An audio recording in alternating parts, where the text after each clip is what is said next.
Hello, good afternoon. Welcome to Communities Live here on Sheffield Live 93.2 FM. Chris and Ella here, and we have folk legend Kate Rusby. Good afternoon. Good afternoon. Thank you for having me. Thank you for joining me today. So, I've got to ask you, what inspired you to become a singer? What was the first song that inspired you that you wanted to become a Oh, singer? so that goes way, way back. So both my parents sing and play. They've been involved in folk music. When well, my mum was a student at university, and when my dad was young, they met kind of on the folk club scene back then, which was kind of the 60s folk revival era. And that's how they met. In fact, it's their 55th wedding anniversary, I think, this year on Christmas Eve. So that is a big family day for us as well. But yeah, so there was always music in the house. My dad plays all things stringed like guitars, mandolins, banjos. My mum plays the piano, accordion, and piano. And there was, yeah, they just sung us songs constant for bedtime stories. My dad was a sound engineer at lots of folk festivals up and down the country when we were young. So every weekend we'd be off somewhere, Mhm. with him helping out wind wires and all that stuff. But my mum and dad found out that if they sung to us and taught us songs and got us like singing, making up harmonies and stuff, we would stop fighting each other in the back of the car. I've got an older sister and a younger brother, so it was like mayhem every weekend, like that. So I've been surrounded by these songs, and there's a whole load of songs in my head that I'm sure came pre-installed at birth because I can't remember learning them. But Mm. I've just always had a love of it, and yeah, it's always been there with me, and I've carried it forward. So yeah. Very I've, good. I've got to ask as well, Kate. Who are your main inspirations, musician-wise? And also there's a second part to this question as well. If there was anybody that you could work with in the near future, who would it be and why? So my ultimate all-time hero is a folk singer called Nick Jones, who it was just amazing. He sung and he played, he was the most incredible guitar player. And he was one of these people that could kind of be playing in one rhythm and singing in another, and it just all worked. And it was like he was telling you stories, it wasn't like fuddy-duddy kind of folk music. It was Mm. direct and really cool. He had like bits of reggae in there and bits of all sorts. So I grew up listening to his music and I still listen to it now. I love him to bits. And I did get to work with him on a song actually. Right. And another hero of mine, Dave Burland, another folk singer, but who's from Barnsley. I grew up like with him. We used to call him Uncle Dave and listened to a lot of him singing when I was young, like Barnsley Folk Festival. My dad did sound there. In fact, it was on one of those occasions I was sat next to my dad at the sound desk and listening to Dave, and I'd got the big 80s headphones on, thinking I was dead cool. And I was just floored.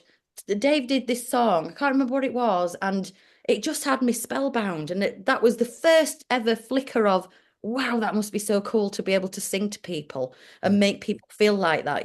But then also, so he's another massive hero of mine. But then also, the first record I ever bought with my own money from Casa Disco in Barnsley. I used to go in on the bus and put a little bit more in each week.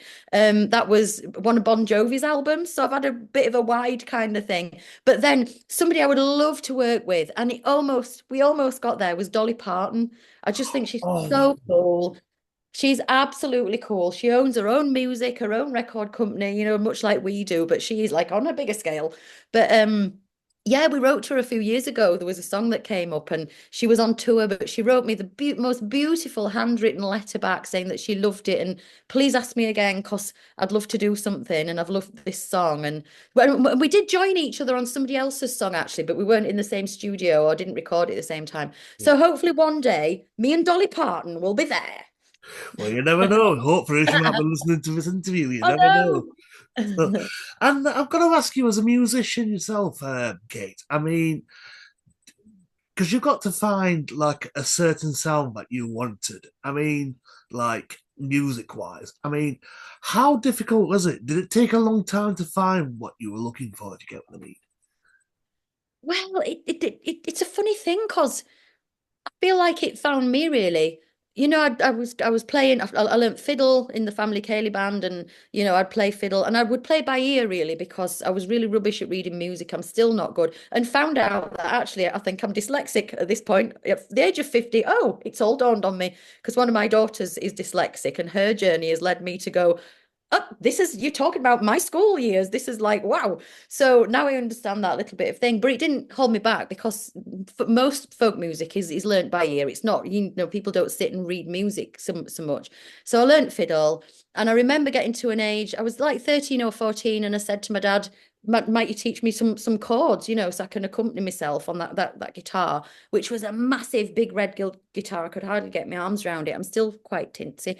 But so he taught me these chords, and I went to my bedroom and I would just sit like every minute I had playing and putting every song I knew to these three chords, working it out. And when they didn't fit, I would make some up.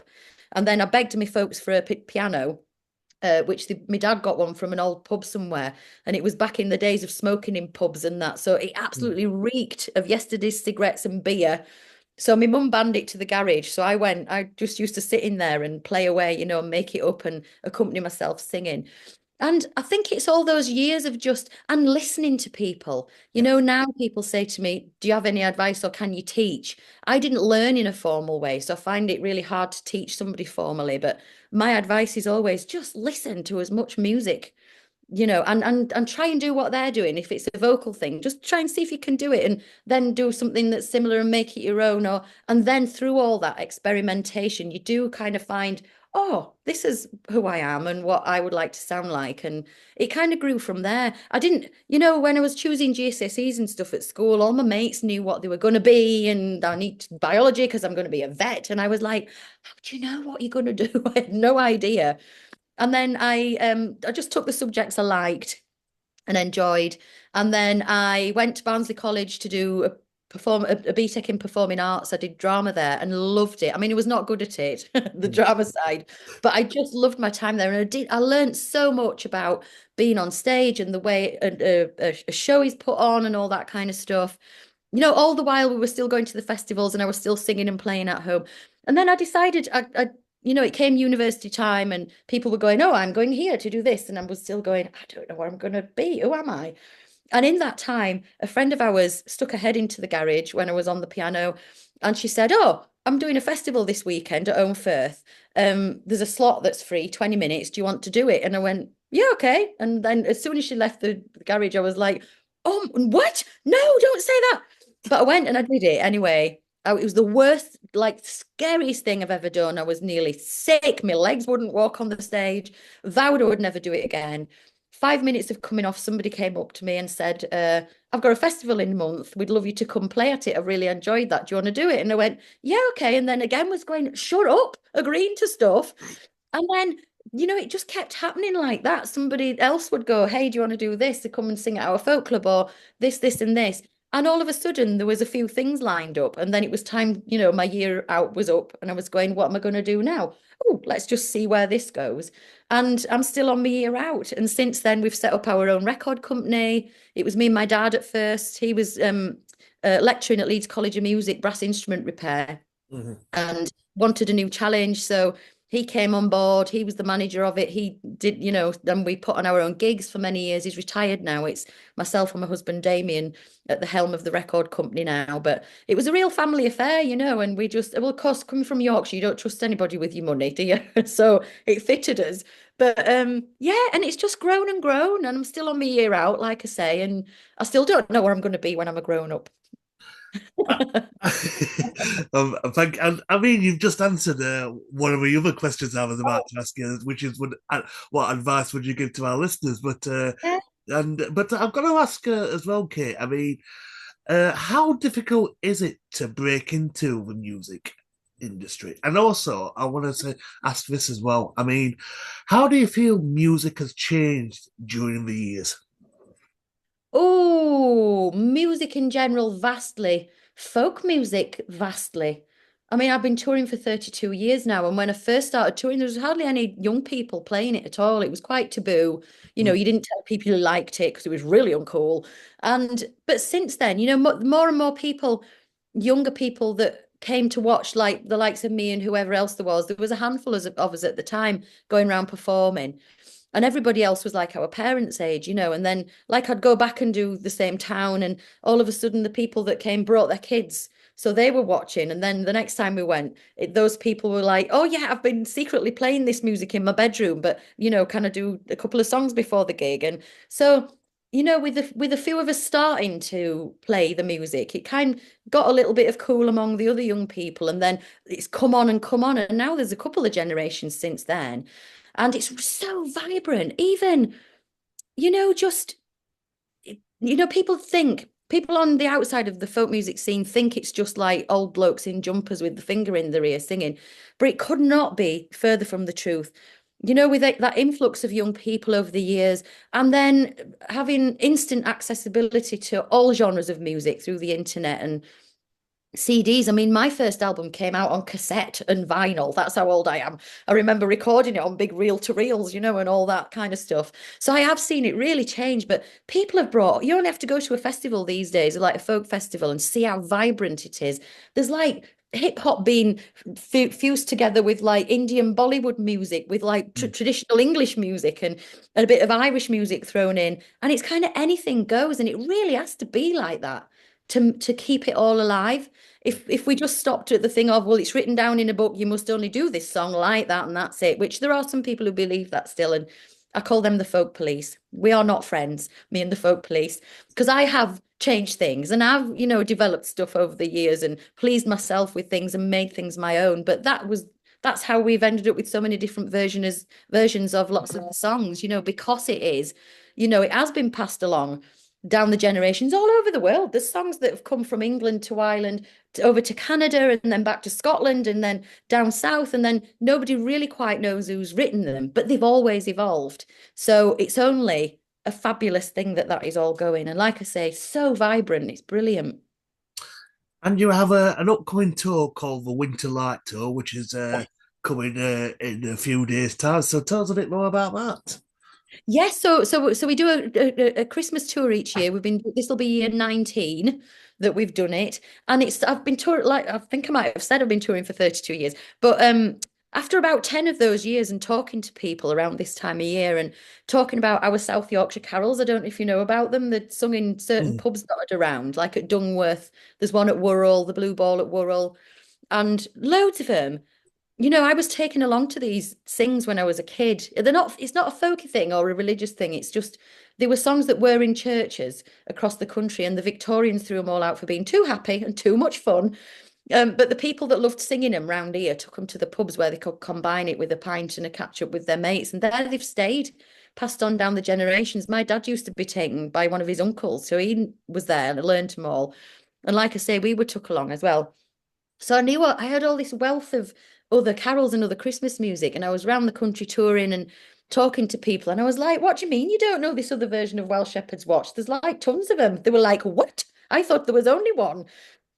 So I was like, "Right, this is it. I've had enough." So I taught the songs to or some of them to our lads in the band. We Rusbified them, got our brass quintet together, and off we went. The original idea was to roll some of the carols out again so people heard them because they're so brilliant and such good fun. And then along the way, it's evolved. I've done 7 Christmas albums now. The last one was last year called Light Years. 22 albums in total, but 7 Christmas ones. And I like to include a bit of everything, just like the tour. There's some of the South Yorkshire carols that we've Rusbified. There's Christmas songs that people would recognize, like from Christmas shopping, like Most Wonderful Time of the Year and Walking in a Winter Wonderland, things like that, that I'd love the challenge of making something like that our own. Yeah. And songs I've written, like I wrote a song for Light Years called Glorious about an angel that I imagined sitting in one of our trees one snowy evening.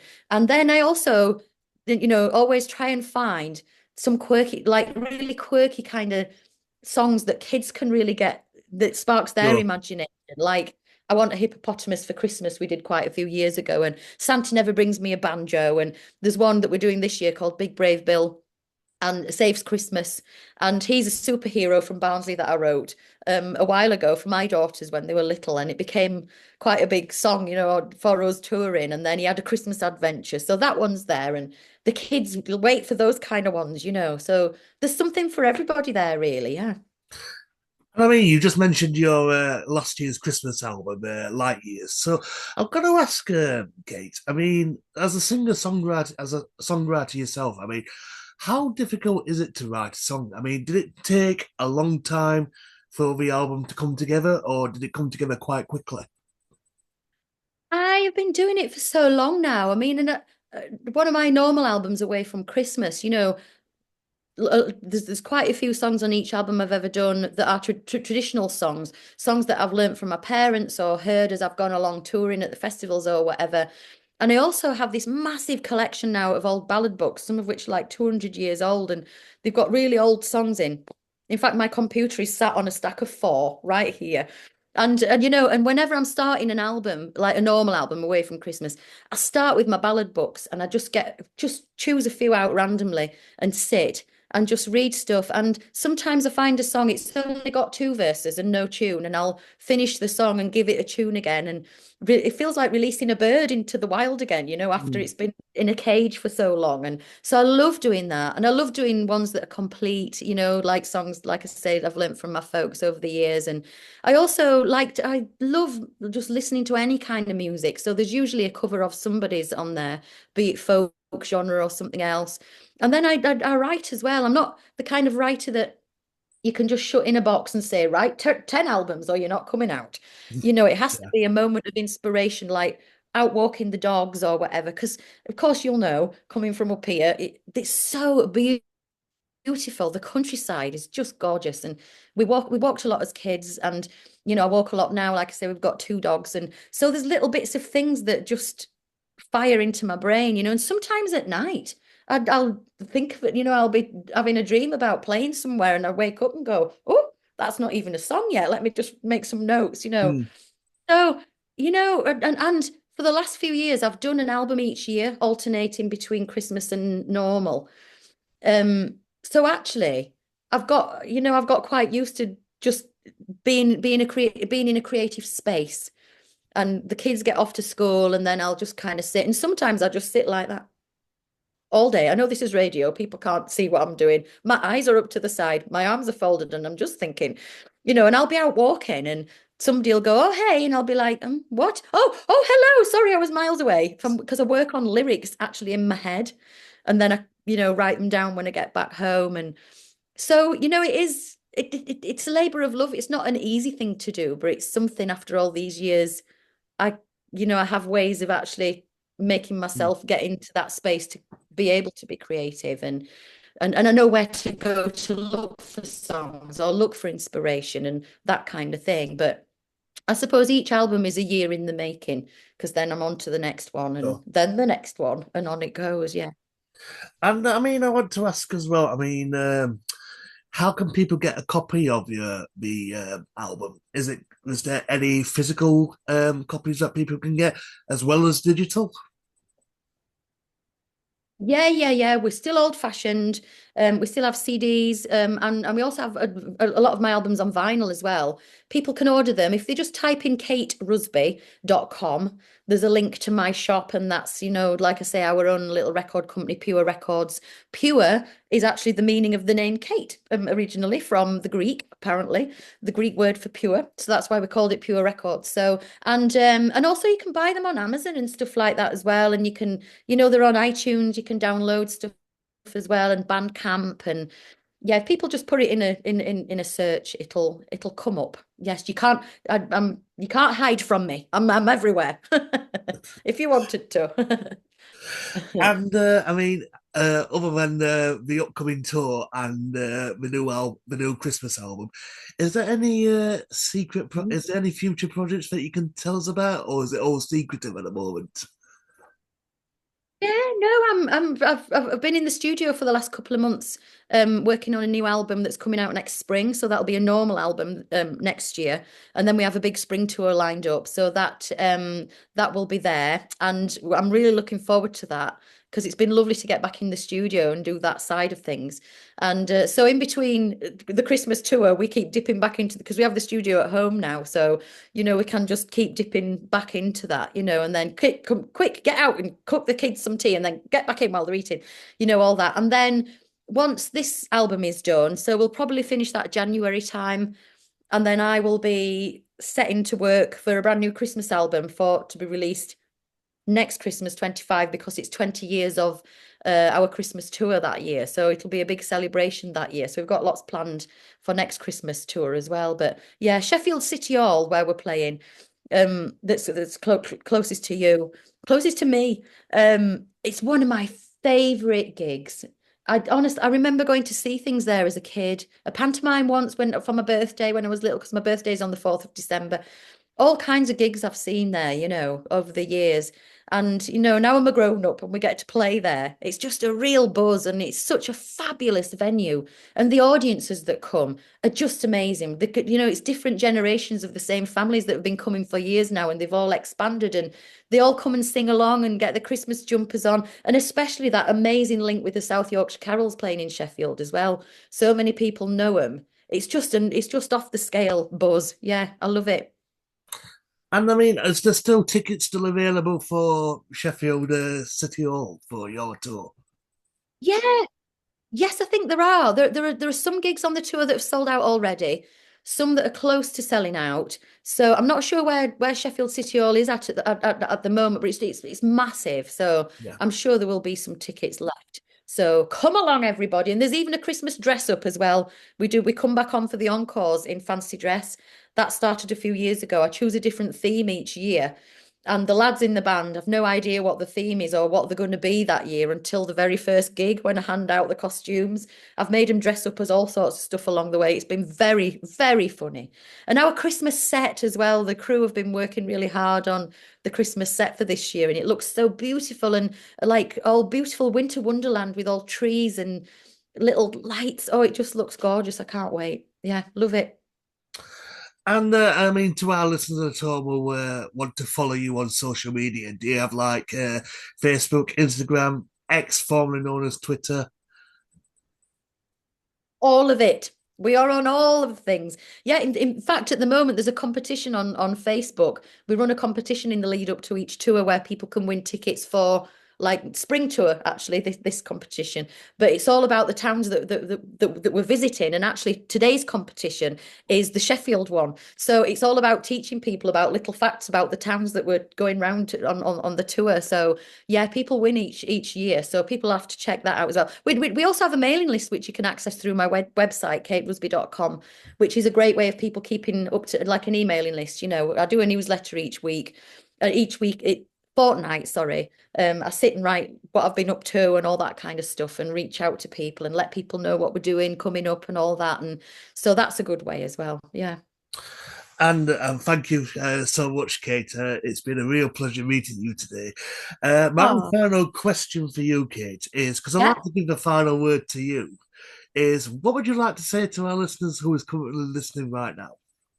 Oh, I want to say, I hope your Christmas is merry and magical and lovely and like comforting and snuggly. And I wish you health, wealth, and happiness into next year also in 2025. Kate, it's been an absolute pleasure. Thank you very much for your time, and I wish you the best of luck on your tour. Oh, thank you very much and Merry Christmas. And Merry Christmas.